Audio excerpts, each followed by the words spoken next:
Shehnama, The Tale of Cities, a boutique literature festival, is a initiative of the Prabha Ketan Foundation. We are thankful to Rajasthan Tourism for their support. We would also like to thank Sri Cement for their support and encouragement and portraying it as being a part, making it part of their CSR initiative. And last but not least, ITC Rajputana for their hospitality, and the SAS women of Jaipur, and all the women who have flown all across India to be here. Cinema. Cinema is an inseparable part of our India. It reflects the ways of our lives and logs our thoughts spread across the lengths and the breadths of the country. For that, Mr. Anant Vijay, our author and seasoned journalist, explores the different layers of the cities depicted in the movies, chronicling the impact on the nation. A recipient of coveted National Award for his writings on cinema, he has a remarkable best-selling satire, Bollywood Selfie, and is noted for his politically charged novel, Amethi Sangram. Ladies and gentlemen, presenting Filmon Ka Shehnama, Anant Vijay ji ke saath. I would please like to invite Anant Vijay ji on the stage to join us and take us through this journey. We are blessed to have another panelist for the same session. I would like to invite Mr. Yatindra Mishra on the stage. Sudha ji, आप भी मंच पर पधारिए। सही नाम लगाया ma'am, सुधा सदा आनंद।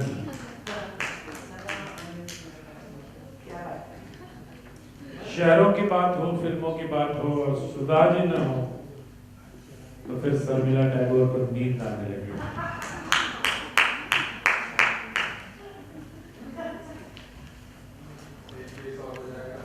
मैं wild card entry हूँ, तो मुझसे कुछ मैं भी हूँ वाइल्ड कार्ड एंट्री, तो आप चलिए।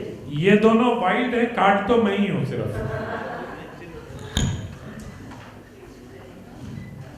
आरंभ करिए। वो फिल्मों में शहर, और मुझे लगता है कि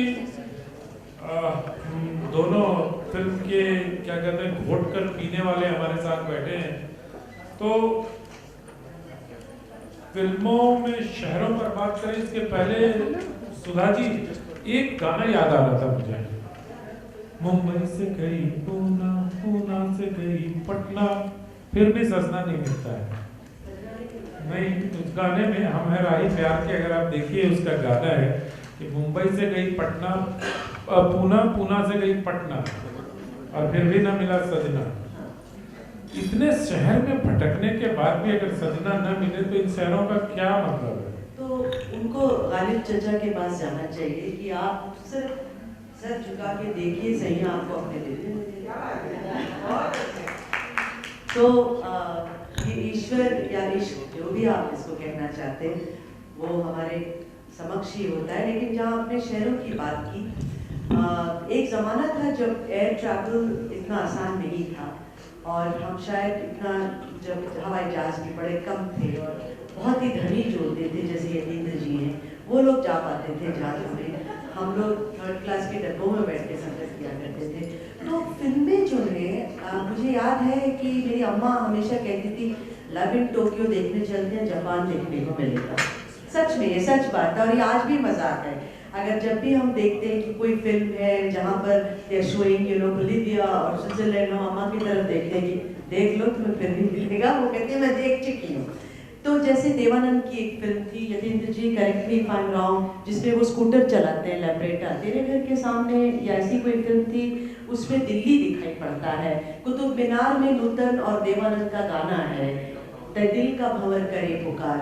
तो हमें जो है कलकत्ता, ऑफकोर्स अगर आप देखें पुरानी फिल्मों में कलकत्ता, देवदास, विमलदा की देवदास और जो हाल फिलहाल देवदास आई थी, उसे तो मैं देवदास मानती नहीं हूँ, लेकिन देवदास जो है उसमें आपको कलकत्ता नजर आता है, बहुत सारे। तो शहर जो है एक बड़ा ही इम्पोर्टेंट, आप बम्बई का आप देखिए अगर, जो चार्ज सिस्टम था, तो आपको बम्बई, मैं दिल्ली में पली बड़ी हूँ, लेकिन मुंबई की मेरी जो भी नॉलेज है कि इसको तीन पत्ती कहते हैं, इसको साइन कोलीवाड़ा कहते हैं, नायकन अगर आपने देखी हो तो उसमें वरदराजन के बारे में जो है, तो वो एरिया जो वो कंट्रोल करता था। तो फिल्मों का बहुत बड़ा योगदान है शहरों को रिप्रेजेंट करने में। मिली फिल्म मुझे याद आती है, पूरे एक मल्टी स्टोरी बिल्डिंग्स में सेट है, वो फिल्म बाहर ही नहीं जाती, वहीं पे सेट है। मिली ऋषिकेश मुखर्जी साहब की फिल्म, और उसमें भी आपको पता चलता है कि मुंबई में वो लोग कैसे रहते थे, नॉट चाल में, लेकिन मिडिल क्लास फैमिलीज जो हैं वो कम्युनिटी में कैसे रहा करते थे। स्वप्ना मैम बैठी हैं सामने, और जब आप दिल्ली की बात कर रही थी तो मुझे लग रहा था एक फिल्म आई थी त्रिशूल, और उसमें प्रगति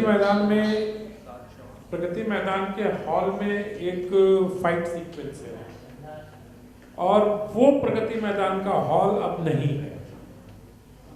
वो जब उसका नवीनीकरण हो रहा और पूरे प्रगति मैदान के सारे हॉल को हटा दिया गया, तो सचिन और पूनम ढिल्लों और इनके लिए जो फाइट सीन होता है, वो बड़ी सी एक कंटेसा कार में चढ़ के वो लोग आते हैं, उस हॉल में लड़ाई होती है, वो अब इतिहास हो गया। तो इस तरह से यतीन्द्र जी फिल्मों में मुझे लगता है कि शहरों का अतीत भी कहीं ना कहीं जिंदा रहता है। बिल्कुल सही कह रहे हैं आप, और मुझे लगता है कि कुछ नॉस्टैल्जिक भी होते थे हम लोग गानों से, भले उन कामों का उस शहर से कोई मामला नहीं होता था। दो गाने याद करूँगा, झुमका किनारे, बरेली के बाजार में। अब बरेली के बाजार में आप जाके ढूंढ लीजिए तो झुमके का काम वहाँ नहीं होता है, बरेली में ज्वेलरी नहीं बनती, लेकिन वो ऐसा उसके साथ टैग हुआ और ऐसा गाना बनाया गया कि जब भी झुमके की बात आती है तो नई पीढ़ी भी उसको बरेली से कनेक्ट करती है। एक फिल्म थी, उसमें कॉमिक सॉन्ग था, आगरे का लाला अंग्रेजी दुल्हन लाया रे। तो अब तो अंग्रेजी दुल्हन बहुत सारे शहरों में, छोटे शहरों में भी आने लगी, और क्रॉस कंट्री कनेक्शन में बहुत सारे जो लव मैरिजेस होते लगे। मुझे लगता है कि वो उस तरह से जिया जाता था, और सुधा जी ने बिल्कुल ठीक बात कही कि जिन चीज़ों को हम देखते नहीं थे या जिन चीज़ों की कल्पना नहीं कर सकते थे, वो सिनेमा हमें पूरा करता था। Love in Tokyo, an evening in Paris, love in Shimla. आप शिमला जाएं तो आप मेरे मन में शिमला देखने का प्रभाव दो कारणों से था, निर्मल वर्मा की कहानियाँ और संस्मरण, और दूसरा लव इन शिमला फिल्म। पहली बार मैं शिमला गया तो मैं उस शिमला को ढूंढ रहा था जो जॉय मुखर्जी और साधना ने ढूंढा था। तो इतिहास अपने साथ लेके चलता है शहरों का, और एकाएक हम लोग ग्लोबल हुए और हम लोग सब काम करने के लिए विदेश जाने लगे। ऐसा होने लगा, ऐसा स्टीरियोटाइप बना कि जो मध्य वर्ग है, जो बहुत पैसा कमाने लगा और जो ब्रेन ड्रेन होने लगा, तो अब कोई भी चीज़ भारत में होती दिखती ही नहीं। तो कभी कभी ये भी लगता है कि हमने वो छोटे शहर कहाँ गंवा दिए, उन शहरों की तरबियत कहाँ चली गई। आपको अलीगढ़ ढूंढना हो तो आज भी आपको गर्म हवा दिखती है, या एच.एस. रेवल की फिल्म में मेरे महबूब, तो उसमें अलीगढ़ बताते हैं, उसमें अलीगढ़ जंक्शन दिखाते हैं। बहुत सारी फिल्मों में लखनऊ दिखाया गया। तो चौधरी का चांद में वो लखनऊ का लाल ब्रिज है, उसके नीचे ये लखनऊ की सरजमीन। तो मुझे लगता है कि वो लखनऊ ढूंढना, वो अलीगढ़ ढूंढना, वो आगरा ढूंढना अब नहीं रहा, और शायद वहाँ के लोग भी वैसे नहीं रहे जो अपने शहर को देखना चाहते हैं। पर ये आप थोड़े अपने जवानी के दिनों की बात कर रहे हैं, मैं अपने बचपने को याद कर रहा हूँ। और मैं अभी जब देखता हूँ जिस प्रकार से OTT का प्रभाव बढ़ा और जिस प्रकार से फिल्मों की कहानियाँ बदली, फिर से भारत के सब रियलिस्टिक शहर अपने उन्हीं नामों के साथ आ गए, चाहे दिल्ली 6 हो, चाहे बरेली की बर्फी हो, चाहे मिर्ज़ापुर हो, चाहे अलीगढ़ के नाम से ही फिल्म बनी मनोज वाजपेयी की रिक्शे वाले के साथ सामाजिक संबंधों वाली। तो एक दौर वैसा जरूर आया था कि जब वो रोमांस के लिए हम विदेश चले गए थे, लेकिन यथार्थ के लिए फिल्में फिर से लौट के भारत की भूमि पे आ गई। लेकिन यतीन्द्र जी जब बरेली की बात कर रहे थे तो मुझे अपने बचपन का एक किस्सा याद आ गया सुधा जी, और वो 77 की बात है, कुछ बहुत छोटा था मैं, और उस वक्त भारत की राजनीति में बहुत बड़ा एक शिफ्ट देखा गया था 77 में, जब इमरजेंसी के बाद इंदिरा गांधी चुनाव हार गई थी। और जब इंदिरा गांधी चुनाव हार गई थी तो उस समय मैं अपने गांव में रहता था, और गांव के जो लोग होंगे वो जानते होंगे कि गांव में बाहर दरवाजे पर पुआल बिछा के और उस पर चादर डाल के रेडियो बजा के समाचार सुना जाता था, क्योंकि वो दौर ऐसा था कि जब चुनाव के नतीजे 5-6 दिनों बाद आते थे, क्योंकि मत पत्रों की गिनती होती थी, बैलेट्स गिने जाते थे, तो वो 4-5 दिन बाद रिजल्ट आ रहे थे उसका। और इंदिरा गांधी की पार्टी हर जगह हार रही थी, और जब इंदिरा गांधी के हारने की घोषणा आकाशवाणी से हुई, उसके तुरंत बाद आकाशवाणी ने ये गाना बजाया था, बरेली के बाजार में झुमका गिरा है। तो रायबरेली से चुनाव हार गई थी, रायबरेली और बरेली का कोई लेना देना नहीं, लेकिन मुझे अब तक याद है कि हम इंदिरा गांधी के हारने के बाद आकाशवाणी ने ये गाना बजाया था। और अब तो बरेली वालों ने झुमका को अपना लिया है, ये भी सिनेमा की ताकत है। अब आप जब बरेली में एंटर करेंगे तो बरेली में घुसते ही एक बड़ा सा झुमका दिखाई देगा जो एक चौराहे पे लटकाया हुआ है ना। ये अब हो गया है ऐसा। और कई सारी चीजें मुझे लगता है कि दिल्ली को लेकर और कश्मीर को लेकर और मुंबई को लेकर ये फिल्मकारों में कुछ है। अब दिल्ली 6 में अगर आप देखें तो वो पूरा पुरानी दिल्ली को उन्होंने रिकंस्ट्रक्ट करने की कोशिश की है। वैसे ही जब OTT पर अभी आप देखिए वो एक कोई सीरीज आ रही थी जो सनसद अटैक वाली, वो नाम भूल गया मैं उसका, उसमें भी पूरा पुरानी दिल्ली दिखाता है।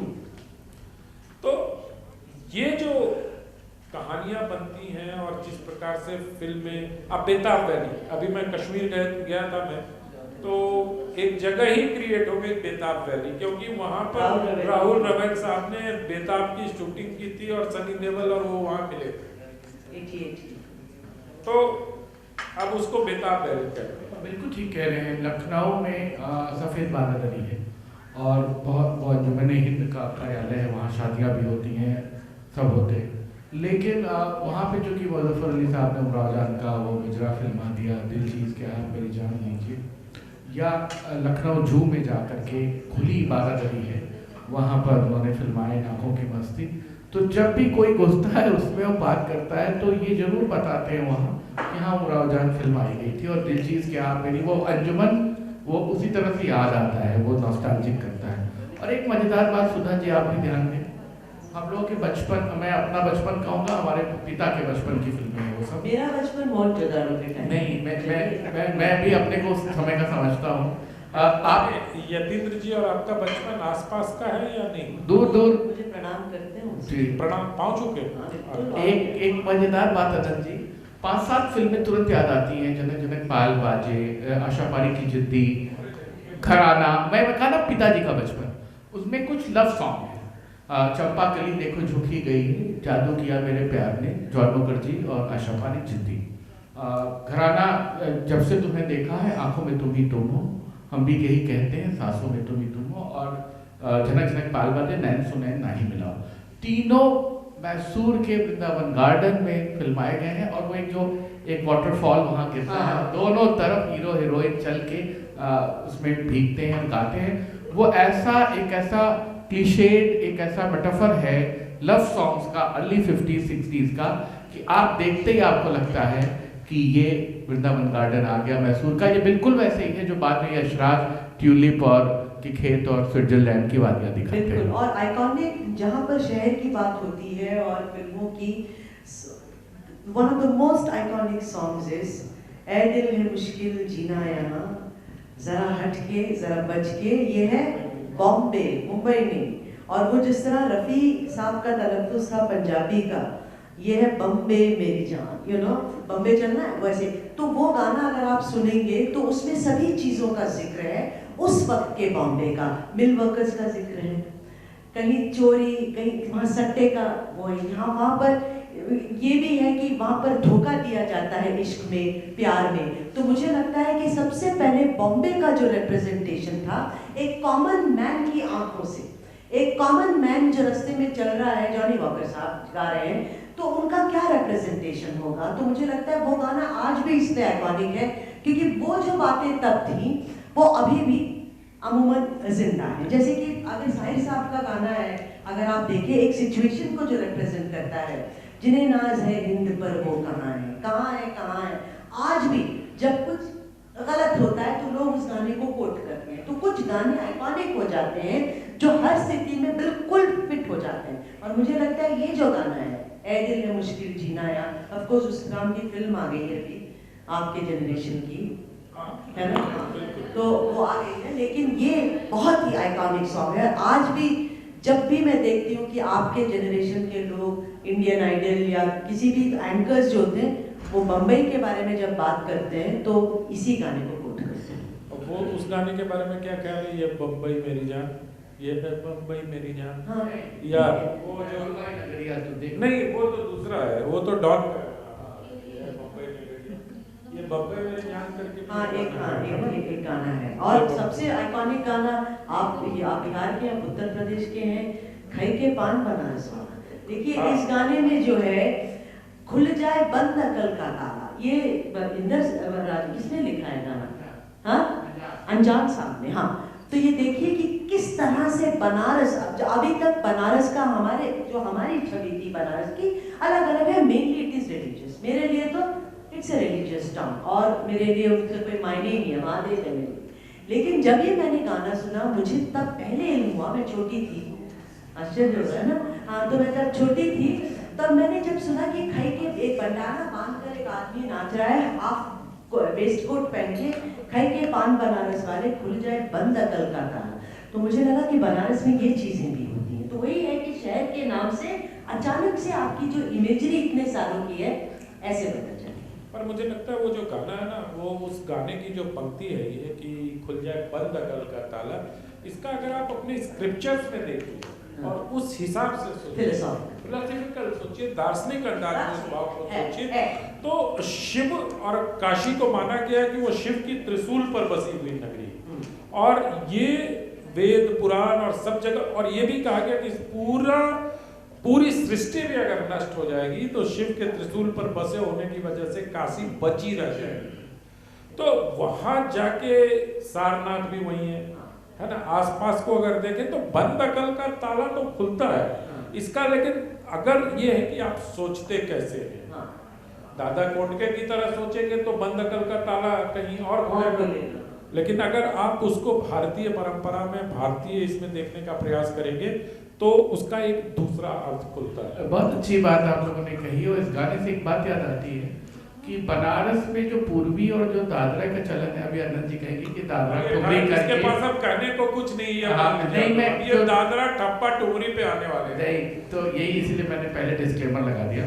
बहुत सारे गाने दादरों में ऐसे बने जिनका सिनेमाकरण हुआ फिल्म इंडस्ट्री में। उसका सबसे बड़ा उदाहरण निर्मला देवी के गीत हैं जो गोविंदाबाद में फिल्म में ले गए, गोविंदा की माँ के। नहीं गीत, हाँ बहुत सारे गाने तो है, लेकिन सवरिया निकल चल में तो वो गाया है, अंगना में दम बाबा दुआरे पे माँ, ये सारे गाने पूरब में गाए जाते हैं। एक गाना फिल्म का, एक गाना जो अभी तक इस्तेमाल नहीं हुआ, वहाँ का दादरा, तोरी मत भरी अखियाँ कटारी मारे ना, जेठ गए गाजीपुर देवर गए पटना, मोरे सैया गए लेना कलकतवा की बजरिया कटारी मारे ना, जेठ लाए सुआ साड़ी देवर लाए कंगना, मोरे सैया लाए ना कलकत्ता की बजरिया कटारी मारे ना। तो उसमें पटना आता है, उसमें देवरिया आता है, उसमें कलकत्ता आता है, गाजीपुर आता है, और गाजीपुर से साड़ी आती है, पटना से कंगन आता है, कलकत्ता से उसका मूर्ख पति कुछ नहीं करने आता तो वो गाती है। इस तरह के चीज़ों को लेके तमाम गाने बने फिल्मों में। और अगर नॉन फिल्म सॉन्ग्स पे बात करें, जो भाइयों का गाना है 78 RPM पे निकालें, तो कोई शहर बचेगा नहीं नॉर्थ इंडिया का जिस पे बात नहीं। हाँ, और ऑल्सो मुझे शहरों की बात आपने की, जो हमारे पुराने स्थल है, मंदिर तो है ही, मंदिर जब दिखते थे तो हम, जैसे एक फिल्म कुमकुम और किशोर कुमार की आई थी, मिस्टर एक्स इन बॉम्बे, नहीं वो LP वाली फिल्म, गंगा की लहरें मचलती हुई हवा में छम छम। हाँ, तो वो फिल्म जैसे आप देखते हैं गंगा देखते हैं, उसका स्वरूप देखते हैं, अलग अलग उसका रूप देखते हैं, वैसे ही जॉनी तेरा नाम फिल्म 1971 की शायद फिल्म है, गोल्डी आनंद की फिल्म है, उसमें नालंदा दिखता है, नालंदा में शूट हुआ है वो। तो हम लोगों को स्पेशली कहते थे देख लो, ये अब शायद बचेगा नहीं, यहाँ देख लो अगर देख सकते हो। तो उसको अजंता एलोरा आप देखें कितनी बार दिखाया गया हिंदी फिल्मों में। उस वक्त की बात कर लूँ जब हमारे पास ये साधन नहीं थे कि हम यहाँ जा भी पाएंगे या नहीं, वो ज़माने नहीं थे, और जो भी हो हमारे, तो हम लोग जो है आसानी से फिल्मों के थ्रू हम इन चीज़ों को इम्बाइब करके अच्छी तरह हमें याद रहता था कि यही हमने देखा था और यही बिल्कुल चीज़। आप बिल्कुल ठीक कह रही हैं। वो गाना किनारा का नाम गुम जाएगा, बाज बहादुर और रानी रूपमती का मांडू का महल है जो उसके रूइन को दिखाते हैं। गोलकुंडा के रूइंस में जाकर के इस मोड़ से जाते हैं, कुछ सूस कदम रखते हैं। तो गुलजार साहब की तमाम फिल्मों में वहाँ पे कश्मीर का मार्तंड मंदिर की सीढ़ियों पर वो फिल्माया गया है। तो आप देखेंगे कैसे कैसे जगहों पे जाकर के गाने रिकॉर्ड होते थे। तो बिल्कुल ठीक बात है कि हम उससे अपने को इम्बाइब करते थे, जोड़ के देखते थे कि हाँ हमारा देखा हुआ। बिल्कुल हमने तो कश्मीर भी पहली बार फिल्मों में ही देखा। हाँ बिल्कुल ठीक है। और कश्मीर की वादियाँ या इस तरह से कश्मीर में कैसा खूबसूरत दिख सकता है, ये देखने के लिए हम लोग कश्मीर के नाम की, मैं तो मिशन कश्मीर भी कश्मीर देखने के लिए आया, और कश्मीर की कली और इस तरह की फिल्में। तो जो फिल्में हैं वो मुझे लगता है, जैसा मैंने पहले भी कहा, कि वो किसी भी देश के इतिहास को, उसके निर्माण की प्रक्रिया को, जैसा मैंने प्रगति मैदान का उदाहरण दिया, वो इतिहास हो गया, हमारे देखते देखते इतिहास हो गया। तो इस लिहाज से अगर हम फिल्मों को देखें तो राजनीति के दाव पे चलने वाली फिल्में कोई याद आती है आप लोगों को? जहाँ दिल्ली में तो दिखती है, लेकिन कोई ऐसी फिल्म बताइए जिसमें राजनीति के दाव पे चलते हो और शहर उससे आइडेंटिफाई हो जाता है। राजनीति के दाव पेच तो मुझे याद है आंधी, आपको शायद याद ना हो। नहीं मुझे खूब याद है, और आंधी तो इसलिए भी हर सिनेमा के स्कॉलर को याद है कि उसको बैन किया गया है ना, और उसके जिस प्रकार से उसकी फिल्म और उसके उस पर छापेमारी करके मुंबई से कब्जा कर लिया गया था, तो वो मुझे लगता है कि उसको तो गाजे बाजे के तरह जो स्कॉलर्स हैं उसको गाते हैं। और मुझे लगता है कि इसके सबसे आइडियल एग्जाम्पल अगर पार्टीशन की राजनीति को लेकर देखें तो अलीगढ़ और गरम हवा है, जिसमें पूरा शहर दिखाया जाता है और उसके वो बंद होने वाली जूता की और लेदर की फैक्ट्रियां और सारी चीजें दिखाते हैं, किस तरीके से उस फिल्म में आता है। कश्मीर का नाम लिया, राजनीति तो नहीं कहूंगी मैं, लेकिन जुनून अगर आप देखें, जहाँ पर वो कहते हैं कि जावेद भाई हम दिल्ली हार गए, तो वो that sets that is historical, you know, so वो एक फिल्म मुझे याद आती है जहाँ पर आपको पूरा हिस्ट्री जो है और वो शहर के आसपास वो है, और शतरंज के खिलाड़ी, ये दो फिल्में हैं जहाँ पर वो दोनों लखनऊ देखने के लिए आपको शतरंज के खिलाड़ी, ये फिल्में याद है आपको? सरकार याद नहीं आती? रामू पसंद नहीं। सरकार अगर आप देखें तो पूरा मुंबई उसमें जीवंत हो जाता है ना। गैंग्स ऑफ वासेपुर देखें तो पूरा जो कोयले की राजनीति जिस प्रकार से चलती है वो पूरा का पूरा जीवंत हो जाता है। आप सत्या देखें, हैदर देखें तो इसमें फिल्में बहुत ही कायदे से शहर के चरित्र को भी सामने रखे। वासेपुर का बहुत अच्छा उदाहरण आपने दिया। हमने सिर्फ पढ़ा था, लेकिन इस फिल्म से जो जीवंत हो गया वहाँ पर क्या था, और वो जो कॉमेंट्री एक डॉक्यूड्रामा की तरह वो जो था पीयूष मिश्रा की आवाज में, तो आप बिल्कुल सही कह रहे हैं कि हमें तभी पता चला कि कोयला की राजनीति वहाँ थी, ये हम मानते हैं, लेकिन जिस तरह की राजनीति इतना हमें मानना नहीं था। क्यों यश जी की फिल्म काला पत्थर में चसनाला बहुत ही सुंदर है। और मैं एक बात मजेदार बात बताऊं, सही परांज पे जिससे एक बार बात हो रही थी, तो मैंने कहा आपकी ज्यादातर फिल्मों में चौल क्यों होते हैं बम्बई के? तो उन्होंने कहा कि मुझे मेरे पास बजट कम होता था और मैंने उस परिवेश को अच्छे से पढ़ रखा था, लेकिन अगर मुझे उस जमाने में 2 करोड़ रुपए भी सेंक्शन होते तो मैं बड़ा चौल बनाती और उसी में फिल्म दिखाती, छोटे चौल में दिखाती। और उस पूरे उसमें अगर आप कथा, स्पर्श और चश्मे बदूर 3 फिल्में देखें तो आपको पूरी तरीके से बम्बई का वो अंतरंग समझ में आता है जो निम्न मध्यम वर्ग के बीच में दोलन करता है और एक क्लास ढंग से वो चीज़ आगे बढ़ती है। एक फिल्म का उदाहरण जरूर लूँगा, अनुभव। टाइम्स ऑफ इंडिया में पूरी शूट हुई है वो बॉम्बे में, संजीव कुमार, तनुजा 2 एक्टर है और उसमें टाइम्स ऑफ इंडिया का वो एडिटर है। और कैसे पूरी बम्बई की फिजा एक बड़े इंटेलेक्चुअल स्कॉलर के थ्रू चलती है और बम्बई क्या था अर्ली 70s में बासु चैटर्जी जैसा कोई दिखा नहीं पाता। अनुभव, छोटी सी बात, रजनीगंधा, इन सब में पता चल जाता कि अगर आप बैंक में काम करते हैं, जो मेरी कजिन्स करती थी, वो आप किस तरह से साड़ी राइटर का टिप तक उसमें सुनाई बिल्कुल पड़ता वो है। पता लग जाता है कि आप कहाँ रहते हैं, आपकी सोशल लाइफ क्या है। बस में जाते हैं, बेस्ट की बस से उतरते हैं। आपने कश्मीर की बात की, आप कश्मीर में जब हम गए थे, जैसे उन्होंने कहा कि कुछ बॉलीवुड के गाने जो हैं उनके साथ बंध जाती हैं, कुछ शहरों की यादें। वहाँ पर हमें बाकायदा लेके गए एक मंदिर पे और कहा कि देखिए जय जय शिव शंकर कांटा लगे न कंकर। तो वो मंदिर हम जब चढ़े तो वो मुमताज और राजेश खन्ना, आपकी कसम, जय ओम प्रकाश वाली फिल्म, वो जो नाचते हैं उधर, तो हमको ये नहीं बोला कि ईश्वर हैं, आप अर्चना कर लीजिए, पूजा कर लीजिए। हमें सिर्फ गाइड ने ये बताया कि यहाँ मुमताज नाची। और रामानंद सागर की फिल्म आरजू, वो तो कश्मीर ने, वो कश्मीर सरकार ने उसे अपने टूरिज्म डिपार्टमेंट के एक फिल्म दिखाने के संदर्भ में उसको टैक्स फ्री किया था और उस जमाने में 60s में दिखाते थे। कश्मीर घूमने आना है तो आरजू देख लीजिए, क्योंकि पूरी फिल्म, सारे गाने वहाँ फिल्माए गए थे बाजू। सुधा जी, आपका थोड़ा लाभ उठाना चाहता हूँ मैं मंच पर आपकी उपस्थिति का। कोई ऐसी अभिनेत्री आपको याद आती है जिसको देखते ही या उसके संवाद से शहर पता चल जाता हो?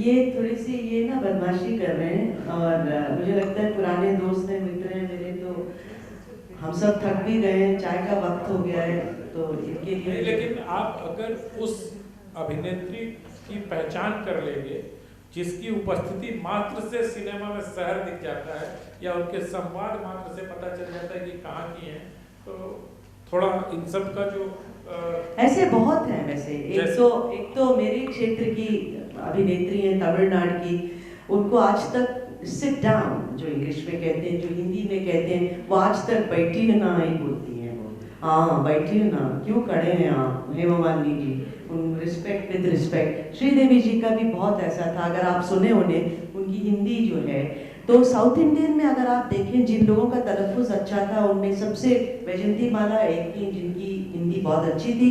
दिलीप साहब के साथ उन्होंने काम किया है तो जाहिर सी बात है डर भी लगता होगा। और एक उनका वैदा जी, तो हाँ, लेकिन ये वैदा जी और जरीना वहाब दोनों तेलुगु हैं, पर ये लोग नेचुरल तेलुगु स्पीकर्स नहीं हैं, उनके घर में उर्दू ज़्यादा चलती थी। बंगाली एक्ट्रेसेस का भी ये इनका इशारा है एक एक्ट्रेस की तरफ जो आप एक्सपर्ट हैं, जो जिनका तलफ़ुज़ बहुत ही ख़राब था। और एक 1969 की फिल्म थी, उसमें एक बड़ा ही संजीदा सीन था, तो उसमें उनको बताया जाता है कि उनकी बेटे की मृत्यु हो गई है एयर क्रैश में, तो वो भगवान कृष्ण की मूर्ति के सामने जाकर बिल्कुल इस तरह से पड़ जाती है और बालों में वो जो आटा डाल के मतलब वृद्धावस्था दिखाई जाती है वो दिखाई गई, और ऊपर उठ के कहती है कि भगवान कितना अन्याय किया तुमने मेरे साथ, आज ऐसा क्यों किया भगवान, कितने सालों से मेरे दिल में ये तपस्या थी, सपने थे कि मैं कुछ करूं, लेकिन आज तुमने मेरे सारे सपनों को चकनाचूर कर दिया भगवान, चकनाचूर कर दिया। आप में से न जाने कितने लोग हैं जो मेरे मित्र हैं, तो उनसे झलकता था कि वो किस शहर की हैं। और बंगाली में इसको नाकापन कहते हैं, वो नाका एक होता है जो कि Swapna is laughing. She knows exactly what nakam is. They are called nakas because आप उनको जितना भी serious dialogue दे दें, वो हमेशा ऐसे ही बंगाली में एक है स्टाइल ऐसे बोलने का, जैसे हीरो हीरोइन की अगर एक मिनट में चाहूँगी, अगर हीरो हीरोइन के बीच में नोक झोंक हो रही है तो हिंदी फिल्म, तमिल में तो पूछिए ही मत, लेकिन हिंदी फिल्म में होगी कि मतलब तुमने मुझसे मोहब्बत करनी बंद कर दी। मैंने ऐसा तो नहीं कहा कि मैंने तुमसे मोहब्बत बंद कर दी, यही है कि मैं थोड़ी दूर हो गई हूँ, मैक्सिमम ये होता है। तमिल में होगा என்னோட காதலிக்கிறியா நீ பண்ணுவியா எப்படி वो बहुत ज्यादा ड्रामेटिक होता है। बंगाली में कैसे होता है, देखिए कितना ड्रामा है। শুনেছি তুমি আমার সঙ্গে প্রেম করো না, কি এটা কি কারণ, আমি এটা শুনতে চাই। কে বলেছে তোমাকে যে আমার তোমার সাথে প্রেম নেই, সব ভুলভাল কথা শুনেছো, তুমি আমাকে বিশ্বাস করো না, না বিশ্বাস করো। देखिए ये नाका मतलब ब्रेक ऑफ में भी उनका, sorry if there are Bengalis here but नाकामा, it's my favourite language but that is how they behave. तो एक मतलब एक एक्टर जिन्होंने सत्यजीत राय के साथ शुरुआत की, शर्मिला टैगोर ने, उसके बाद शक्ति सामंत उनको कश्मीर की गली में ले आए and she is done various films, but वो बंगालीपन जो है, वो शहर कोलकाता जो है, वो she could not get Kolkata out of her system and I don't think she ever will because that is who she is and I think we've all accepted. ये तो आपने प्रेम की बात की, कष्ट में भी शहर निकलता है लोगों के सामने से। मान लीजिए कोई नायिका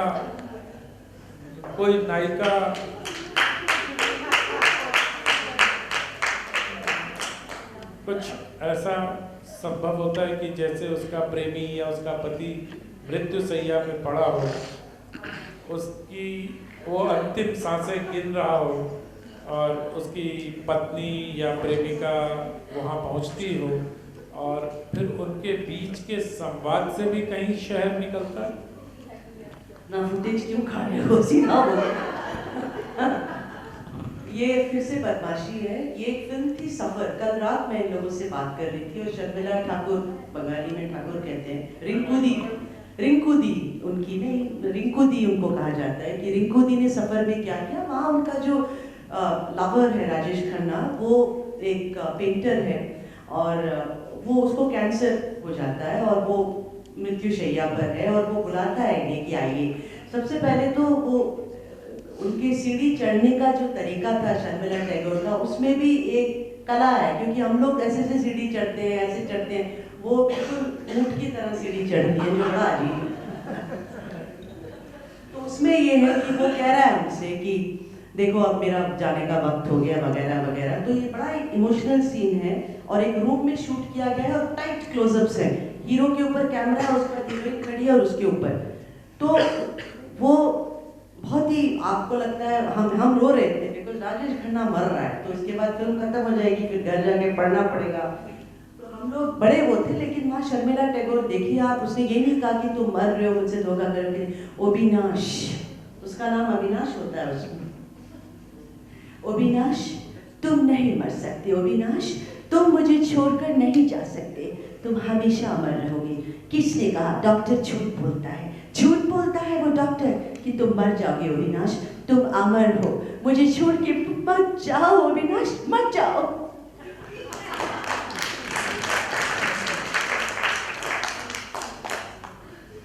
अब यतेंद्र जी से भी कुछ इसके बाद क्या होगा? इसके बाद तो कुछ भी बोलना, जैसे कि बड़ी सभा में पिस्तौल से गोली चलने जैसा कुछ होगा। ये फिल्मों में शहर और शहर का नाम लेते ही अगर सभागार में शायर का प्रवेश हो जाए तो जैसे सुधा जवाब देगी वैसे ही सवाल करें। अगर तैयार है तो प्लीज गो अहेड। ये प्रश्न अनंत विजय जी से है हमारा। क्वेश्चन ये है कि पहले के टाइम में जब भी फिल्म की शूटिंग करनी होती थी तो जो बहुत कद्दावर जो निर्देशक होते थे, प्रोड्यूसर्स होते थे, उनको बहुत इजी होता था किसी भी स्टेट में जाकर के वहाँ पर शूट करना, परमिशन देना, बाकियों के लिए इतना सुविधाजनक नहीं था। बट अब समय बदल रहा है। अब हम देख रहे हैं कि क्योंकि राजस्थान टूरिज्म से जुड़ा हुआ हमारे प्रोग्राम के साथ में, तो जो टूरिज्म डिपार्टमेंट है डिफरेंट स्टेट के, दे आर कमिंग फॉरवर्ड। वो लोग अपनी प्रदर्शनियां लगाते हैं अलग अलग स्टेट में जाकर के और इनवाइट करते हैं जो अपकमिंग डायरेक्टर्स हैं और प्रोड्यूसर्स हैं कि आकर के आप हमारे स्टेट में मूवी शूट कीजिए। तो आपका इस बारे में क्या कहना है, क्या बदलाव आएगा इससे? इससे स्थानीय कहानियां बहुत आएंगी आपके सामने। देखिए भारत इतना अच्छा परफॉर्मेंस के बाद ये थोड़ा गंभीर बात हो जाएगी। भारत जो है कथावाचकों का देश है। हमारे यहाँ कहानियां कहने में सबको खूब आनंद आता है। आप याद करिए गांव में घूरे समझते होंगे पता नहीं लोग, वो आग जला के ठंड में बैठते हैं और उसके चारों तरफ बैठते हैं और वहाँ एक बड़ा दिलचस्प वहाँ चिलम भी चलता है। एक व्यक्ति दूसरे व्यक्ति को चिलम देता है और आप मना नहीं कर सकते उसको, उसका एक रूल होता है, वो भी कहानी का एक हिस्सा होता है कि एक ने चिलम बनाई, उसने दूसरे को बढ़ाई, अगर वो नहीं भी पीता है तब भी उसको हाथ में पकड़ना और आगे को बढ़ा देना। तो कथा का जो अनुशासन है या कथावाचकों का जो अनुशासन है, ये हमारे देश में बहुत पहले से, दास्तान गोई, किस्सा गोई, ये सब बहुत बात की बात है, ये सब बहुत बात की बात है। कथावाचन का इतिहास इस देश में बहुत प्राचीन है। और जो इस तरह की, जैसे राजस्थान टूरिज्म हो गया, उत्तर प्रदेश सरकार हो गई, मध्य प्रदेश की आपकी सरकार है, वो भी अभी वहाँ गोवा में उन्होंने उनके उस पर हम लोग भी गए थे। तो इससे क्या होगा, जो स्थानीय कथावाचक हैं या स्थानीय जो कहानियां हैं, क्योंकि ये सिर्फ लोकेशन की सहूलियत ही नहीं देते बल्कि ये आर्थिक सहायता भी देते हैं कि अगर आपकी कहानी राजस्थान की होगी तो आपको 25% धन मिलेगा पूरी लागत का। अगर आपके कलाकार भी सारे यहीं के होंगे तो आपको हो सकता है 60% हो, अलग अलग राज्यों का अलग अलग है। तो ये भारत की कहानी कहने की प्रवृत्तियों को सामने लाने का एक बहुत ही सराहनीय कदम है। और आप देखें कि इसी वजह से आज OTT पे हो या फिल्मों में हो, छोटे शहरों की बड़ी कहानियां हमारे सामने आ रही हैं, जिसको पहले के कलाकार, पहले के निर्देशक और पहले के निर्माता ये मान के रहे छोड़ो ये कहाँ ये कहानी दिखानी है, लेकिन आज जब मिर्जापुर आता है और वहाँ की गालियाँ आती हैं तो उसको इतने मिलियन बिलियन हिट मिलते हैं जिसका कोई हिसाब नहीं। OTT पे खाकी भी आया है, रिलीज आया, जिसमें पूरा दिखाया है सारा। और अब खाकी जिस करेक्टर पर था वो करेक्टर बेचारे सस्पेंड हो गए, तो अब उस पर क्या टिप्पणी करूं मैं, पता नहीं मुझे। जी जीतेंद्र जी, मेरा प्रश्न ये है कि इस ट्रेंड के बारे में मैं आपके विचार जानना चाह रहा था कि इस तरह से दक्षिण भारतीय फिल्में हिंदी में डब होकर आ रही हैं और सफल भी हो रही हैं, और वहीं दूसरी तरफ हम देख रहे हैं कि जो हिंदी का ओरिजिनल कंटेंट है वो चल नहीं पाता है। कई सारी फिल्में लगातार एक के बाद एक पिट रही हैं। इक्का दुक्का फिल्में अगर हाल के कुछ सालों की बात करें, जैसे पठान चाहे जिस भी कारण से चली हो उसने बिजनेस किया, लेकिन हिंदी फिल्म इंडस्ट्री बहुत बुरे दौर से गुजर रही है। तो इस पर मैं आपका टेक जानना चाह रहा था कि ये कब तक चलेगा और इससे कैसे उबरा जा सकता है, कैसे उबर पाएगी? मुझे लगता है कि ये अभी इसको ये कहना कि साउथ की फिल्में लगातार सफल हो रही है, एक ट्रेंड है, ये थोड़ी जल्दबाजी है, क्योंकि साउथ की 3 ईस्ट फिल्में हिट हुई हैं, KGF, बाहुबली, RRR, और साउथ की फ्लॉप होने वाली फिल्मों की संख्या कम से कम 55 है इसी अंतराल में अगर आप देखिए तो। और 3 फिल्में तो हिंदी की भी हिट हुई, कश्मीर फाइल्स, भूल भुलैया 2 और पठान। तो अगर इस लिहाज से हम देखें तो अभी थोड़ा हमें थोड़ी प्रतीक्षा करनी चाहिए कि ये ट्रेंड डेवलप होके किस दिशा में जाता है। अगर सचमुच ऐसा होता है तो आप लोग, कुछ लोगों ने कहना शुरू कर दिया साउथ में कहानियां बड़ी अच्छी होती हैं। अरे साउथ में तो ऐसी भी फिल्में बनती है, सुधा जी से क्षमा सही थी हमारी विलेज फ्रेंड ने, कि उसको काट काट के अश्लील फिल्मों की क्लिप की तरह प्रमोट किया जाता है। दूसरी बात ये जी बिल्कुल सही कह रहे हैं। और जितेंद्र, दूसरी बात आपने अपने प्रश्न में कहा कि हिंदी का original content, there is nothing called Hindi original content, Bangla original content, content is content. और जो अनंत ने कहा, और मैं बिल्कुल वाकिफ रखती हूँ उनके विचार से, कि ये कथावाचकों का देश है। ओरल हिस्ट्री की यहाँ जो परंपरा है, इट इज इनकॉम्परेबल। और साउथ की जो भी फिल्में, कंतारा को भी मैं इसमें इंक्लूड करूँगी, चंदा मामा जैसी स्टोरी है। पता नहीं आप लोग ने शायद पढ़ी नहीं होगी, आपका जमाना टिंकल का होगा, मेरा जमाना चंदा मामा का था, जहाँ वो भागती है और पीछे मुड़ के देखती है तो पत्थर बनाती है। जी मैं मुड़ के देखो आप पत्थर बन जाए, बताइए। तो इस तरह की कहानियाँ होती थी। तो इस तरह की कहानियाँ, तो ये जो है, ये बाहुबली हो या फिर RR हो, ये कहीं ना कहीं उसको इवोक करती है। Super hero, larger than life, alpha male. तो जो एंग्री यंग मैन का 70s में दौर आया था, कि मिल वर्कर्स की जो प्रॉब्लम थी मुंबई में और उसकी बात जो अमिताभ बच्चन जंजीर में Salim Javed, it's a phenomena. A nation goes through a churn.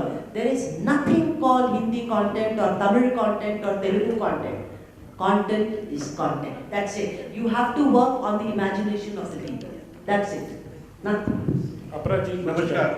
अच्छा आप सर सर मेरा एक सवाल है। किनसे है सर ये बता दीजिएगा।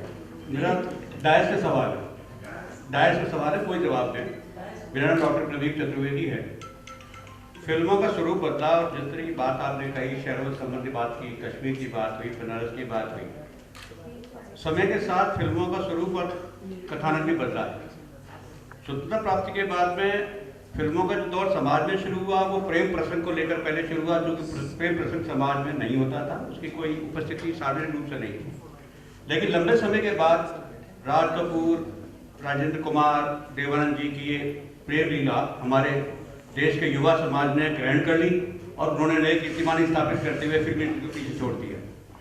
अब सवाल ये कि उसके बाद जो दौर आया वो सामाजिक संवेदनशीलता का आया। फिल्में जो आई जो सामाजिक संवेदना को लेकर जब समाज में आने लगी और सामाजिक उन परिस्थितियों का चित्रण होने लगा, तो मैं समझता हूँ समाज ने उसको एक बड़े वृहद स्तर पर स्थापित किया। प्रश्न बताएं सर, प्रश्न बताएं। प्रश्न यही है कि वर्तमान में इन सारी परिस्थितियों के बाद में अब चूंकि सामाजिक संवेदनाओं की सारी कथाएं तो टीवी पर मौजूद हैं और जो सीरियल है उनमें आ रहे हैं, तो फिल्म का ये सेक्टर तो अब टीवी व्यूअरशिप में ट्रांसफर हो गया है। तो आने वाले समय में फिल्मों का अब क्या नया दृष्टिकोण होगा, समाज को या देश को क्या नया कुछ देने की स्थिति में आएंगे, उस पर आपके क्या विचार? सर फिल्म का दृष्टिकोण क्या होगा? फिल्म मनोरंजन के लिए बनाई जाती है सर, खेला कहते हैं उसको, और बहुत सारे भारत के प्रदेशों में उसको सामाजिक खेला के तौर पर देखा जाता है इसको। और आप बहुत सारी चीज़ों में बहुत जल्दी जजमेंटल हो जा रहे हैं सर। जैसे आपने कह दिया कि टीवी पे शिफ्ट हो गया, ऐसा ये आपकी धारणा हो सकती है, उसका मैं सम्मान करता हूँ, लेकिन ऐसा कोई प्रामाणिक शोध सामने नहीं आया कि जो भारतीय सिनेमा का कंटेंट था इस दौर का, वो सामाजिक कंटेंट टीवी में चला गया। अगर वो चला गया तो मुल्क, आर्टिकल 5, 15 और इस तरह की फिल्में नहीं बनती हमारे यहाँ। और ये तो सिर्फ दो अचानक से याद आ गए मुझे। और ऐसा नहीं है कि फिल्मों में समाज या सामाजिक समस्याएं नहीं है। जैसे आप कह रहे थे रोमांस के बारे में कि राज कपूर और ये आ गए, तो भाई साहब 1933 में एक फिल्म कर्मा आई थी हिमांशु राय और देविका रानी की, द लॉन्गेस्ट किस, उसमें लोग कहते हैं ना कि किसिंग सीन बहुत बाद में आए। आजादी के मतलब 20 साल पहले वो फिल्म बनाई थी हिमांशु राय देविका ने, 4 मिनट का किसिंग सीन है उसमें। तो क्या होता है कि मेरे गुरुजी श्रद्धेय नरेंद्र कोहली कहा करते थे, आपके लिए मैं नहीं कह रहा हूं, क्षमा करिएगा, मैं अपने लिए कहता हूं इस बात को, कि अज्ञान हमेशा असीमित होता है, ज्ञान की सीमा होती है। बहुत धन्यवाद। एक और बात मैं इसमें बोलूंगा, आपके सवाल में थोड़ी सी टेक्निकल ग्लिच है। आपने, क्षमा चाहते हुए, आपने कहा कि उस समय रोमांस आया और इस तरह सबसे ज्यादा इंस्पिरेशनल फिल्में सामाजिक व्यवस्था को देखती हुई और भारत के पुनर्जागरण के दौर की फिल्में, उस समय इतना कंटेंट रिच था और ऐसी फिल्में बनी हैं यथार्थवादी। राज कपूर का आप उदाहरण ले लें, आप देवानंद का उदाहरण ले लें, आप दिलीप कुमार का उदाहरण ले लें, शांताराम जी का ले लें, बिमल रॉय का ले लें, तो उसमें प्रेम एक एलिमेंट जरूर था। और ये आप साहित्य, आप सिनेमा को सीमित करके देख रहे हैं, उसके और पहले चले जाएं 50, 60, 100 साल पहले, तो प्रेम से भरे हुए कथानक, प्रेम से भरी हुई कविताएं, उपन्यास भरे पड़े हैं। बंगाली साहित्य में भी सब कुछ भरा पड़ा हुआ है। Sir market share entertainment industry का श्रिंक हुआ है। अगर आप देखें डाटा, मार्केट में इस इंडस्ट्री का डाटा कम हुआ है, जबकि बनिस्पत सोशल सेगमेंट में फिल्में बन रही हैं और जो ओटीटी पर बिजनेस सेगमेंट है वो एक सवाल मुझे भी करना है प्लीज, एक सवाल ये डिस्कशन हम ऑफलाइन ले सकते हैं। एक सवाल मुझे भी करना है अनंत जी से और या रिस्पेक्टेड पैनल से। सर्कस से सिनेमा, केबल, पहले तो मीन्स ऑफ एंटरटेनमेंट इतने लिमिटेड होते थे, अब ओटीटी में इतना वायलेंस, और ये अनंत जी का फेवरेट टॉपिक है as a mother of teenagers. पहले तो सिनेमा हॉल में जाने से रोक दिया जाता था, अब इतना सब कुछ कंटेंट अवेलेबल है मोबाइल फोन्स पर। क्या आप सोचते हैं आप, मतलब सेक्स एंड वायलेंस से भरा हुआ है ओटीटी? अपरा जी आपका सवाल बहुत अच्छा है, लेकिन सिनेमा का या सीरियल का या OTT पर चलने वाले सीरीज का ये दायित्व तो नहीं है कि वो आपके बच्चों का पालन पोषण और भरण पोषण या अपब्रिंगिंग कैसे कराए। ये दायित्व तो माता पिता का होता है, और हम ये अपने दायित्व को OTT पर डाल देते हैं, उसके वजह से हमारी पीढ़ी खराब हो रही है। पीढ़ी हमारी वजह से खराब हो रही है क्योंकि हम अपने बच्चों को उतना समय नहीं दे पाते हैं, तो हम एक स्केप रूट देखते हैं और वो स्केप रूट हमें OTT प्लेटफॉर्म में दिखाई देता है। और इसका एक जवाब और भी है कि गुलजार साहब से मैंने एक सवाल किया कि सिनेमा में इतना वायलेंस और सेक्स क्यों है, क्यों दिखाते हैं। उन्होंने कहा अभी तुम्हें जिंदगी का तजर्बा नहीं है, जब समाज में उतर के जाओगे तो सिनेमा उसका आंशिक सत्य भी नहीं दिखा पाता जितना सेक्स और वायलेंस समाज में मौजूद है। क्या बात, थैंक यू सो मच। एक अभी हम लोग पिछले दिनों जब काशी में थे तो वहाँ सब लोग ओम राउत बता रहे थे, जिनकी आदि पुरुष आने वाली फिल्म, कि किसी भी के पास जाओ तो जो पैसा लगाने वाला व्यक्ति है वो कहता है कि यार गेम ऑफ थ्रोन्स वैसे स्केल का बनाओ, और अगर गेम ऑफ थ्रोन्स बनाना है तो फिर तो कोई सीमा ही नहीं है किसी चीज़ की। लेकिन मैं इस बात को लेकर मुतमईन हूँ और इस बात को लेकर बहुत दृढ़ हूँ कि बच्चे की अपब्रिंगिंग का दायित्व फिल्मों का और टीवी सीरियल का नहीं है, वो माता पिता का दायित्व है और उस दायित्व को हमें निभाना है। समाप्त करने से पहले मैं चाहूँगा इस पूरे सेशन की शो स्टीलर सुधा जी हैं, उनके लिए एक बार तालियां बजा दें। इतना बढ़िया परफॉर्मेंस किया और इतना बढ़िया बोला उन्होंने, वो सिनेमा को लेके, अभिनेत्रियों को लेकर के, तो मैं उनका बहुत खैर मकदम करता हूँ। सुधा जी के साथ इनका ये पहला अनुभव था, इसलिए अभिभूत हो गए। अभी थोड़ी देर में इनको पता चल जाएगा ताली बजवाने का क्या असर होता है। बहुत बहुत धन्यवाद आप सब। बहुत बहुत धन्यवाद। This session ought to be and was most entertaining, and I would like Apra Kuchar, the co-director of Sheher Nama, to please felicitate the panelists.